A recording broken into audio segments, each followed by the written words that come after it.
루카가 전한 거룩한 복음입니다.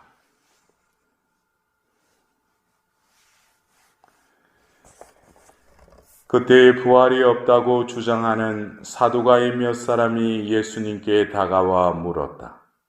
스승님, 모세는 어떤 사람의 형제가 자식 없이 아내를 남기고 죽으면 그 사람이 죽은 이의 아내를 맞아들여 형제의 후사를 일으켜 주어야 한다고 저희를 위하여 기록해 놓았습니다. 그런데 7 형제가 있었습니다. 마지가 아내를 맞아들였는데 자식 없이 죽었습니다. 그래서 둘째가 그 다음에는 셋째가 그 여자를 맞아들였습니다. 그렇게 7이 모두 자식을 남기지 못하고 죽었습니다. 마침내 그 부인도 죽었습니다. 그러면 부활 때에 그 여자는 그들 가운데 누구의 아내가 되겠습니까? 7이 다 그 여자를 아내로 맞아들였으니 말입니다. 예수님께서 그들에게 이르셨다.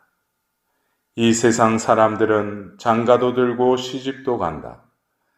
그러나 저 세상에 참여하고 또 죽은 이들의 부활에 참여할 자격이 있다고 판단받는 이들은 더 이상 장가가는 일도 시집가는 일도 없을 것이다. 천사들과 같아져서 더 이상 죽는 일도 없다. 그들은 또한 부활에 동참하여 하느님의 자녀가 된다. 그리고 죽은 이들이 되살아난다는 사실은 모세도 뜰기나무 대목에서 주님은 아브라함의 하느님, 이삭의 하느님, 야곱의 하느님이라는 말로 이미 밝혀주었다. 그분은 죽은 이들의 하느님이 아니라 산 이들의 하느님이시다. 사실 하느님께는 모든 사람이 살아있는 것이다. 주님의 말씀입니다.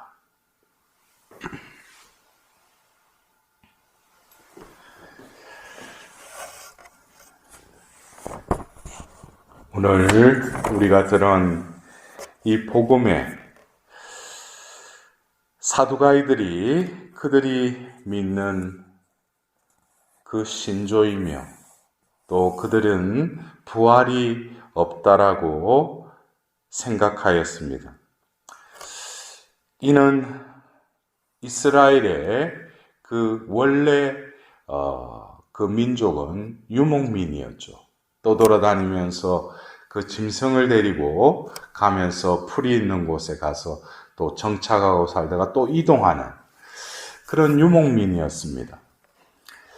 그래서 그 유목민 가운데 이를테면은 어떤 형제가 자식 없이 아내만 남기고 죽었을 경우에 그 유목 사회에서 그 여자를 그냥 내버려 두고 방치하는 것은 어떻게 보면은 그 떠돌이 삶을 사는 그들에게 있어서는 여자를 그냥 방치해 두는 것이죠. 그래서 생긴 법이 오늘 이 모세가 신명기에 이러한 또 법을 또 하나님을 통해서 주신 것입니다.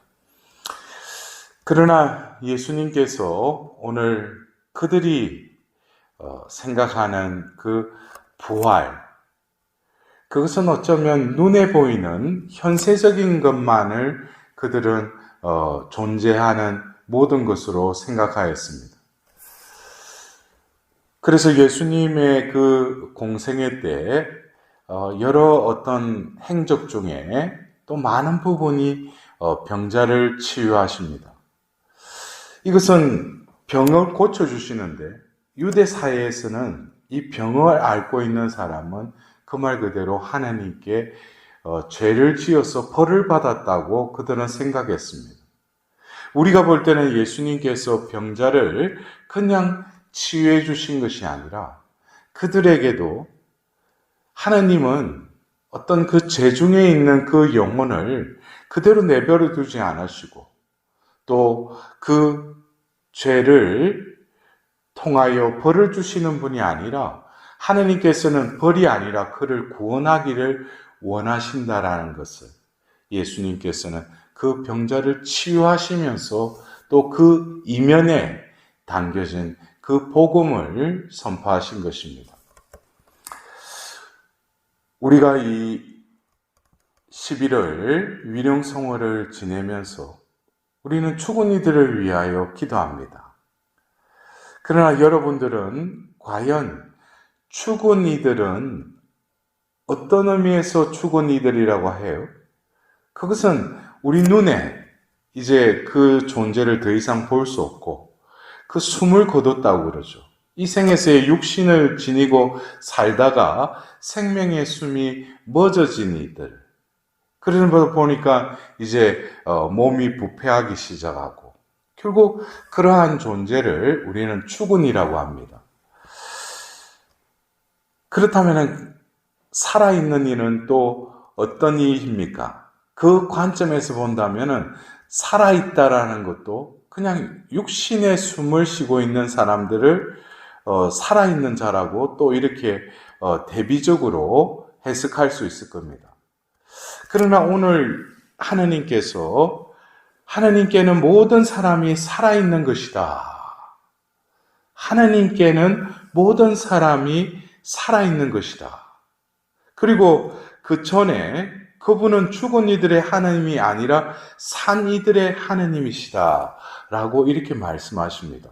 여기서 보면은 우리가 이 부활이라는 것이 죽어서 우리는 예수님과 더불어서 다시 일으킴을 받는 부활할 것이다. 그것이 부활신앙의 전부가 아니죠.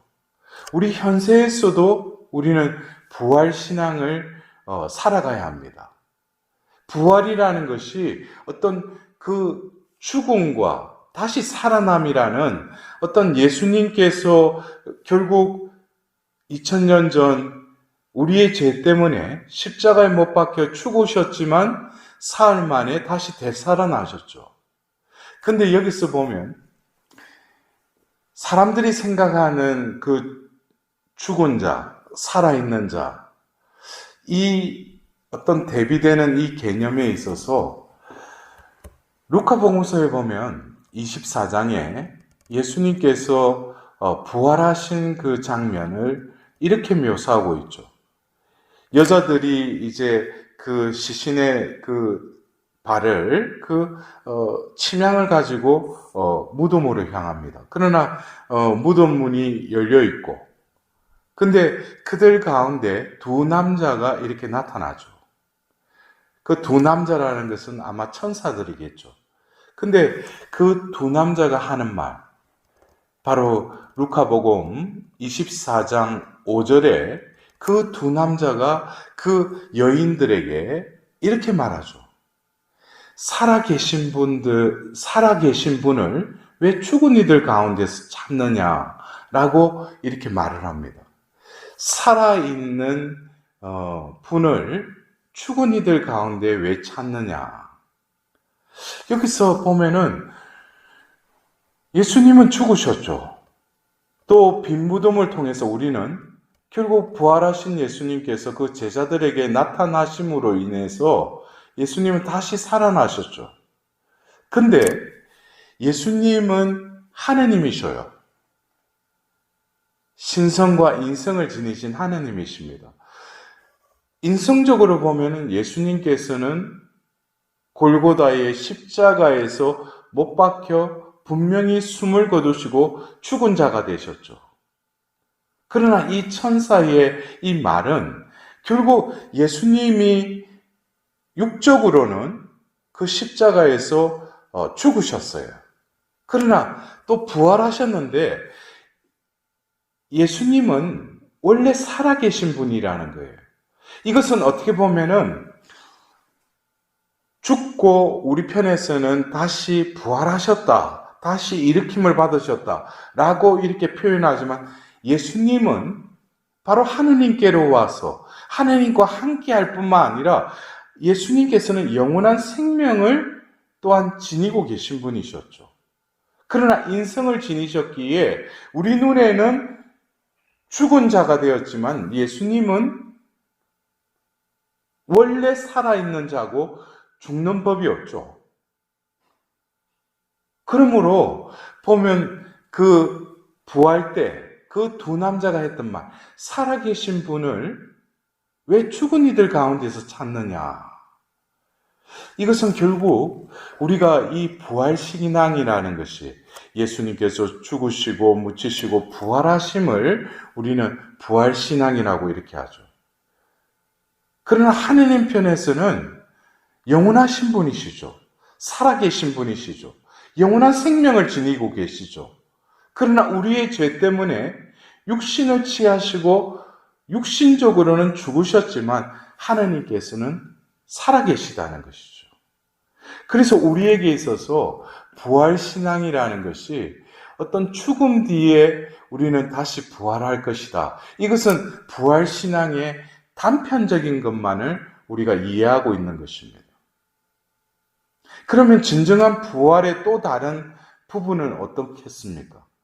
우리가 살아가면서 우리가 육신의 생명을 지니지만 또한 우리는 신앙의 선물을 통해서 이 육신의 그 죽음을 면할 수는 없지만 우리에게서는 신앙에 의해서 우리에게 이미 영원한 생명을 믿을 뿐만 아니라 이 생에서도 영원한 생명을 믿고 그 생명을 누려야 된다는 것이죠.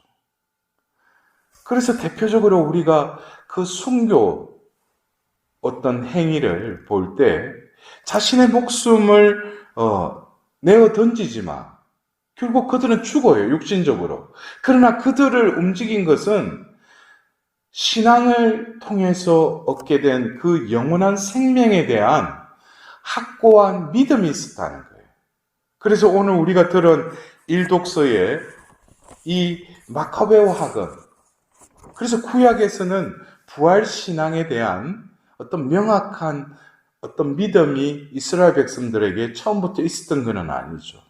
근데 구약의 이 마카베오 학원에 안티오코스 4세에 의해서 어떤 핍박을 받을 때, 돼지고기를 먹으라고 할 때 그들은 하느님의 법을 지키던 이들이었기에 그것을 거부하죠.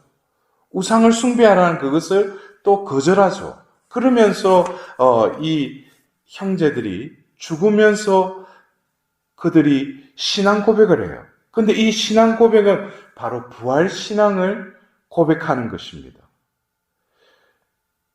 죽은 우리를 일으키시어 영원한 생명을 누리게 하실 것이요. 이 영원한 생명. 그래서 그들은 육신으로는 죽지만 어떻게 보면 죽는 것이 아니죠. 왜? 그들은 영원한 생명을 누렸고 믿었고 또 이 육신의 죽음을 통해서 죽은 자가 되더라도 우리는 살아있는 자로 영원한 생명으로 들어갈 것이라는 거예요. 그래서 우리가 이 위령성호를 지내면서 우리가 죽은 이들을 위하여 기도해요. 그러나 죽은 이들, 이 세상을 떠난 이들 중에도 이미 뭡니까? 영원한 생명을 누리는 이들이 있죠. 그러나 그 영원한 생명을 누리기에 아직까지 그 거룩함의 부족한 부분을 채우고 정화되어야 될 또 연옥이라는 것이 있죠. 그렇다면은 우리에게 주어진 이 신앙, 부활신앙. 그래서 바오로 사도는 고린도 2서에서도 그러죠. 우리가 만일에 예수님께서 죽으셨다가 부활하지 않았다면 우리가 믿는 이 신앙은 헛된 것이라고 그랬어요. 그렇다면 어쩌면 우리가 살아서 육신적으로 살면서 또 신앙의 선물을 받고 신앙생활을 하면서 우리는 뭡니까? 죽어서 부활하셨듯이 우리가 이 생을 끝나면은 우리도 예수 그리스도와 함께 다시 부활할 것이라는 것, 그것을 믿죠. 그러려면 우리가 이 생에서 육신의 생명도 지니고 있지만 바로 신앙을 통해서 우리는 뭡니까? 영원한 생명을 또 지니고 있음을 우리는 깨달아야 하는 것입니다. 왜? 하느님과의 끊임없는 통교 가운데 하느님께서는 이 생에서도 당신의 부르심을 받은 그 영혼들이 진정으로 이 세상만이 끝이 아니라 하느님께서 약속하신 그 영원한 생명을 우리는 지니고 있을 뿐만 아니라 그 영원한 생명을 누려야 된다는 거예요. 그래서 현세적인 것에서 우리는 어떻습니까? 하느님 나라와 그 의로움을 먼저 구할 때 우리에게는 하느님 나라가 열려져 있는 것이죠. 하느님 나라는 죽어서 가는 천국이 아니라 우리가 영원한 생명을 누리면서 우리가 살고 있는 이 삶의 자리가 바로 하느님 나라라는 것입니다. 그래서 오늘 예수님께서 그 주님은 아브라함의 하나님, 이삭의 하나님, 야곱의 하나님이라고 또 예를 드십니다. 아브라함을 부르셨던 하나님, 또 이삭과 야곱으로 그들을 보호하시며 함께 하신 그 하나님. 그렇다면 이 부활신앙은 첫 번째 우리가 이 생에서도 육적인 생명 그 이면에 신앙을 통해서 영원한 생명을 우리는 선사받았고 영원한 생명을 누려야 하는 것이 부활신앙이라는 거예요. 두 번째 더불어서 이러한 부활신앙을 지니고 있는 우리들에게 있어서는 언제 어디서든지 영원한 하느님께서 함께 하신다는 것을 믿는 것도 부활신앙의 또 다른 의미라는 것입니다. 하느님께서 함께 계실 때 우리가 신앙을 통해서 이미 부여받고 선사받은 그 영원한 생명을 더 뚜렷하게 우리는 느낄 수 있다는 것입니다. 우리가 기쁘고 즐거울 때뿐만 아니라 시련 중에 슬플 때, 고통 중에 있을 때도 영원하신 하느님께서 함께 하실 때 우리는 힘을 얻고 위로를 받고 용기를 내어서 다시금 일으킴을 받을 수 있다는 것이죠. 그래서 우리가 어쩌면 이 위롱성호를 지내면서 죽은 이들을 위해서 기도하지만 우리는 그 죽은 이들이 육신으로는 죽었지만 그들 중에도 뭡니까? 이 생을 살 때 하나님께 대한 믿음으로 영원한 생명을 지닌 이들은 우리가 죽은 이들을 위하여 죽었지만 그들은 이 생에서의 삶이 바로 죽더라도 끝나는 것이 아니라 영원한 생명으로 이어졌음을 우리는 바라봐야 할 것입니다. 그것이 바로 천상교회죠. 그렇다면 연옥교회는 뭡니까? 영원한 생명으로 부르심 받았지만 이 생의 급급해서 그냥 육적인 그 생명 속에서 허덕거리가 살다가 죽은 이들은 뭡니까? 다시금 영원한 생명을 얻기 위해서는 어떤 보석과 또 누군가의 기도를 받아야지만이 또 영원한 생명으로 나아갈 수 있다는 것입니다. 그러면 지상교회에 머무르고 있는 우리들은 어떻습니까? 부활신앙이라는 것은 죽어서 우리가 부활하는 그것이 궁극적인 결과물이지만 이 생을 살더라도 우리는 부활신앙을 지니고 살아야 된다는 것입니다. 부활신앙은 결국 뭐예요? 죽으나 살아나 하나님의 그 영원하신 것은 늘 살아있다는 것이죠. 그 살아있음에 내가 신앙을 통해서 그 살아있음, 영원하신 하나님의 그 생명에 참여함으로써 우리들도 이 생에서부터 우리는 영원한 생명을 누리면서 살아갈 수 있는 것입니다. 그래서 우리는 기도 생활, 성사 생활, 우리가 성경을 읽고 우리가 성경을 뭐라고 합니까? 영원한 생명의 말씀이라는 거죠. 이 말씀 안에 바로 영원한 생명이 담겨져 있다는 거예요. 그래서 우리가 말씀을 들을 뿐만 아니라 그 말씀을 간직할 때 우리 안에 영원한 생명의 말씀이 지니고 있는 그 생명을 우리도 지니고 살아갈 수 있는 것입니다. 오늘은 우리가 평신도 주일을 또 지내고 있습니다. 하나님께서는 당신의 자녀로 여러분들을 부르셨습니다. 여러분들이 밖으로 나가서 또 하나님 나라를 선포하고 복음을 전하는 데 있어서 나의 존재가 과연 어떤 생명으로 살아가고 있는지. 그래서 우리는 요한복음 10장에 그 나사로가 죽었다는 그 말을 들으시고 사흘이 되었어야 그 유대 지방으로 향하시는 그 예수님을 만난 마르타가 그러죠. 그 어떤 부활 신앙이 죽어서 우리는 부활하는 것을 믿는다고 그랬어요. 마르타가. 그래서 예수님께서 뭡니까? 나는 부활이요 생명이다 라고 말씀하십니다. 그것은 결국 우리가 죽어서 부활하는 것만이 아니라 우리가 살았어도 바로 부활이요 생명이신 그분을 우리 안에 모시고 그분과 함께 한다면 이미 우리는 이 생에서도 영원한 생명을 누리며 부활의 삶을 살아갈 수 있는 것입니다. 이것이 어떻게 보면 그리스도교의 진수이자 우리 삶의 또 다른 키이기도 합니다. 이 열쇠를 우리가 찾고 그 열쇠를 들고 우리는 끊임없이 현세 속에서도 허덕일 때, 또 굶주릴 때, 누군가의 소외를 받을 때 우리는 그 열쇠로 또 다른 영원한 생명을 위해 그 문을 통과해야 되는 것입니다. 그럴 때 우리의 신앙이 결국 헛된 것이 아니라 이 생에서의 그 삶이 끝났을 때 하나님께서 약속하신 예수님의 그 부활이요 생명이신 그분을 모시고 사는 자들에게는 바로 하나님께서 영원한 상속을 우리는 다시금 받게 될 것입니다. 우리가 오늘 이 주일, 이 위령성어를 지내면서 나는 과연 부활신앙을 살아가고 있는가? 거기에 대해서는 뭐라고 했어요? 첫 번째가 바로 이 생에서 육적인 생명뿐만 아니라 영원한 생명을 누리고 살아가고 있는가?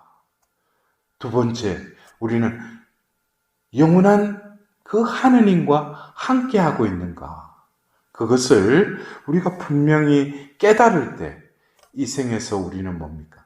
부활 신앙을 지니고 살아가게 될 것입니다. 오늘 이 기쁜 주일 또 이 위령성월에 전례력으로 이 마지막 이 달을 지내면서 우리의 죽음을 이해하고 하느님이 약속하신 그 부활을 향해서 이번 한 주간도 주님과 함께 주님 안에서 살아가는 복된 한 주간이 되시기를 바랍니다.